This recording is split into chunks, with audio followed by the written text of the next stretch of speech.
Good afternoon. Ayan guys, hinarvest natin ngayon. Ngayon, himay-himay ko siya. Himayin natin. Medyo para lahat ay kusya siyang lalaglag.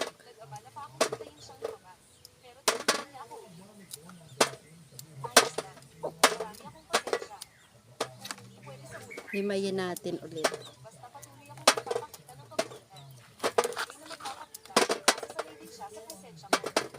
Dito tayo ngayon sa tubo. Shout out kay Terry P. Ayan. Sa lahat ng mga aking mga kaibigan.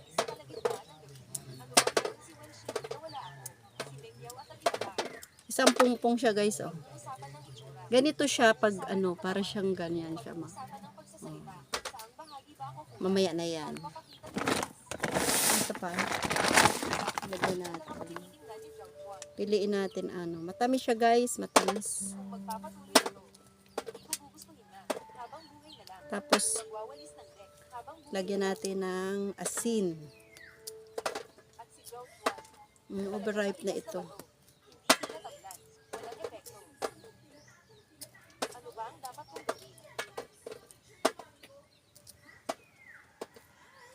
Malinis siya pag na ano na. Kusa siyang nalalaglag to guys pag na overripe na.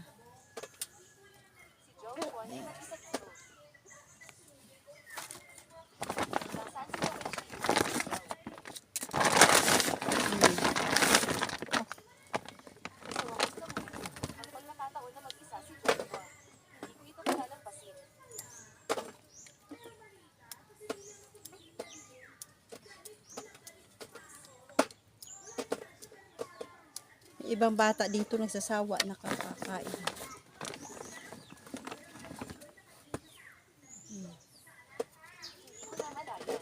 Ang maliit kong bolya ay naging napakagawang yalo na. Naalala ko pa, noong nasa kumpanya pa ako, lahat ay ginaisa ko. Sa nakaraan, ako ay isang gwardiya ng Sunmoon Group. Ginampanan ang tungkulin. Iningatan si Brian at ang kanyang mga kasamahan. Nagpupi sila sa itaas na palapag ng gusali. Ginamit pa ang mga mesa para gumawa ng isang simpleng rack at nailigtas ang lahat. Himayin natin guys. Pilian ba? Pilian. Sobrang sikip ng bago at kulang ang mga supply. Joke 1. Isa ka lang mabahong gwardiya. Walang kwentang buhay. Habang siyang nag-dessert tayo. Ako ang gumawa ng bago. Ako ang nagligtas sa buhay nyo. Ngayon gusto nyo akong iwan. Overripe. Tapo na. Mamamatay tayong lahat. Yung mga tinatawag na urban elite ay mga walang utang na loob. Itinulak nila ako sa dagat ng walang awa. At Brown out yata.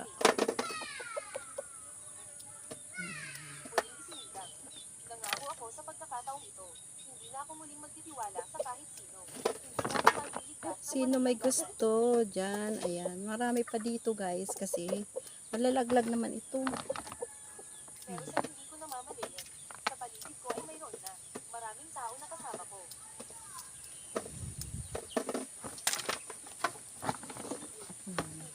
Dito na durog kasi inakyat ito. Hindi siya nahulog. Kaya pilian natin. Masarap. Wala kang ginagawa sa kalagitnaan ng gabi. Magpatuloy ka na lang sa pagwawalis ng deck. Bakit ka umiyak? Kapitan. Alam kong lagi mo akong pinagdududahan. Hindi ko na dahil sumama. Tabi natin muna ito ang isa. Kaya mapuno na. Pagkakatiwalaan. Napakayaman ng pamilya ko. Kapitan. Ang puti at tulis ng balat ko. Parang Pwede kayo. Ayan. Diba? Oh. Dami na siya. Dito pa. Pilihan pa natin. yung mga taong laging nakapaligid sa akin. Lahat sila ay bumaligtad at inaapi ako. Inaabuso ako. Pagkatapos dumating ang katapusan ng mundo. Iniligtas ako ni Ang puno niya siya guys. Ganyan ang puno niya. Oh. Yan. Yan. Maliit lang ang puno niya. Ayan. Yan. Hanggang doon. Hanggang doon. Ayun o. Isang pungpong. Sa baba hindi nagaano. Di ba? Ganyan siya. hanggang sa iniligtas mo ako. Ganyan lang siya kaliit ang puong puno niya. Kasi yung sinasabi mo, Masarap siguro ito malamig. Mamaya ilagay ko sa freezer. Ayan po. gusto ko nang maranasan ang respeto. Ayoko nang hamakin pa ng iba. Masawa ka man kasi maasim siya. Nakakaano lang, mas nakakamis lang siya. Ganun din sa akin. Gusto ko lang. Gusto ko lang manatili Dami. at magtrabaho. Mm. Gusto lang palagi. Ako rin. Lahat Na-overripe na. Pag nag-overripe na siya, tama na. yan, tapon na. Malambot ang puso niya. Shout out! Sino nakarelate ng aking mga Pwede mo ba akong pagkatiwalaan? gawin ngayon? Pwede. Pero huwag mag-alala. Madaming karag. Anong karag sa inyo?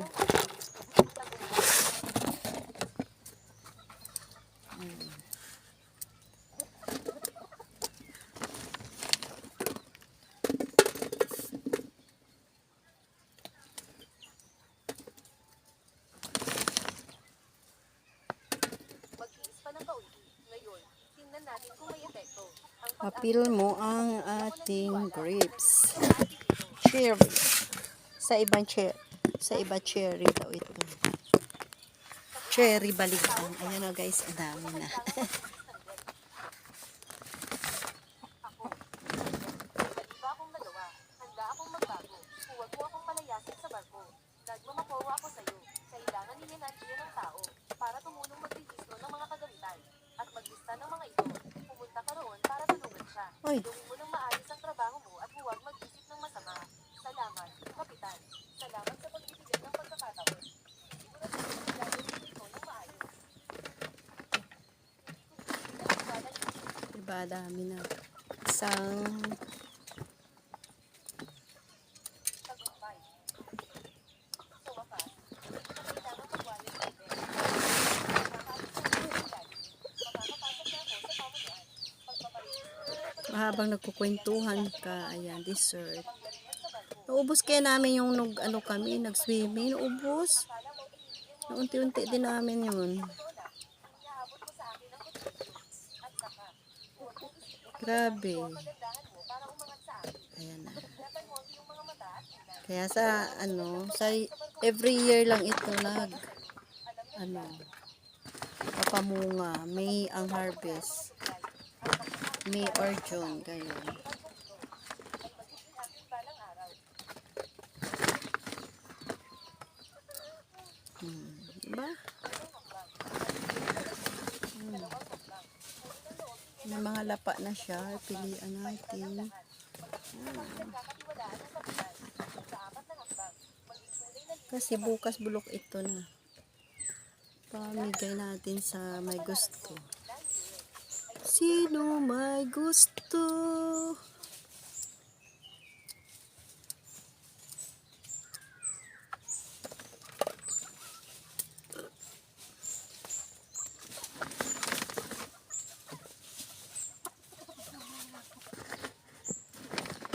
bakit kaunti lang ang kinakain mo, kapitan? Kinakain to ng ibon or Pero sa susunod, bago pa isakay ka natin, patuloy na tanggapin kinakain ng ibon at saka manok kapitan. Mauubos nito pag nahuhulog sila. para makapag-iwan ng kaunti para sa mga tao sa hinaharap. Kapitan, huwag kang mag-alala.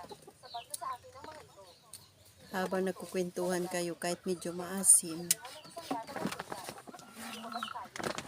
Para maghanap ng mga nakaligtas. Hindi ko magtiis ng ganito. Kunin mo itong lata ng prutas. Ngayon, tinulungan ko si Yen and Zia sa pagrehistro ng mga Diba? kagamitan. Ayan na. Salamat sa pagod. Dami siya. Diba? Kapitan, bakit nga ba? Anong bakit nga ba? Ang mga ginawa niya dati. Nakalimutan mo. Agalan niyo tayo araw-araw. Bakit mo? Diba? Meron pa. Diba guys? Tapos ang pungpong nandyan pa. Mamaya naman i-display natin. See you next upload. Ayan guys, isang tray. Ayan. Pamigay natin sa kapitbahay o sino may gusto. Share the blessing. Sabi nila, more blessing pa yan. Kasi hindi naman natin yan diba? Ang iba ganito binibenta sa palengke. Sa atin okay lang.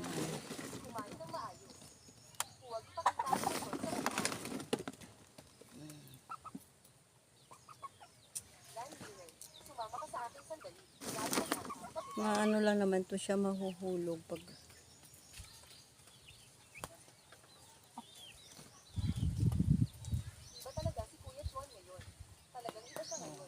ba?